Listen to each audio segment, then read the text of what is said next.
फिर एक दिन किसी शहर से आए पिकनिक मनाने कुछ लोगों का समूह उस जंगल में आता है।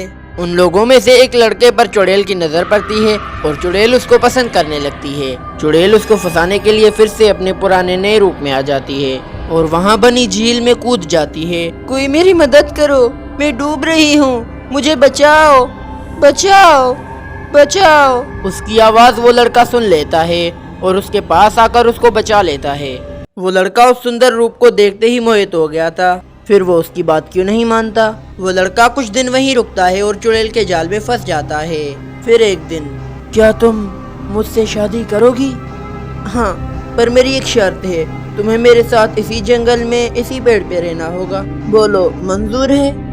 वो उसके साथ शादी कर लेता है और उसके साथ जंगल में ही रहने लगता है। कुछ साल बाद उन्हें एक बेटी पैदा हो जाती है। ऐसे तो चुड़ैल के पास रूप बदलने की ताकत थी, लेकिन अमावस्या की उस काली रात को चुड़ैल अपना असली रूप नहीं छुपा पाती थी। एक अमावस्या की रात को उसका पति उसे बदलती चुड़ैल में देख लेता है। वो ये देखकर बहुत हैरान होता है और उसे अकेला छोड़कर भाग जाता है। जब इसका पता चुड़ैल को चलता है तो वो दुखी होने के साथ साथ गुस्से में भी होती है। गुस्सा शांत होने के बाद उसे अपनी बेटी की याद आती है। वो इस बात को अपनी बेटी को भी नहीं बताती कि वो चुड़ैल है। वो ये सोचकर कि उसकी बेटी भी उसे छोड़कर चली जाएगी, वो नहीं बताती। वो ये सोचकर अपनी बेटी की भी आम लोगों की तरह परवरिश करती है। वो बहुत खुशी से एक दूसरे के साथ अपना जीवन बसर कर रहे थे। चलो बेटी, हमें गांव जाकर लोगों की सहायता करनी है। हम उनकी सहायता किस तरह करेंगे माँ? गांव वालों को पानी की कमी है, गांव का कुआं सूख चुका है। अब हम अपने पास वाले कुएं से पानी लेकर गांव वालों को देंगे, जिसको पीकर गांव वाले अपनी प्यास बुझाएंगे। वो दोनों इतना कहकर गांव वालों की तरफ चली जाती हैं और कुएं से पानी लेकर सबको पानी देती हैं।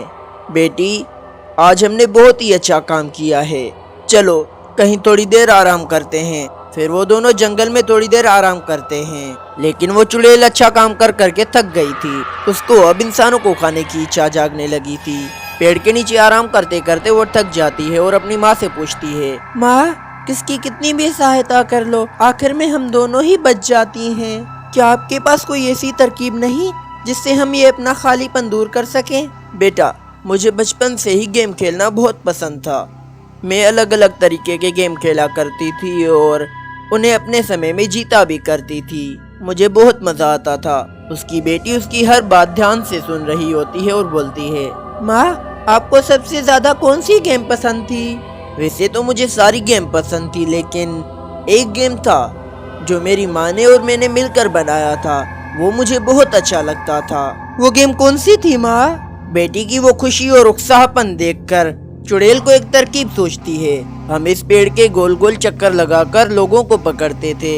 माँ, ये तो बहुत मजेदार गेम लगता है, मुझे भी खेलना है माँ।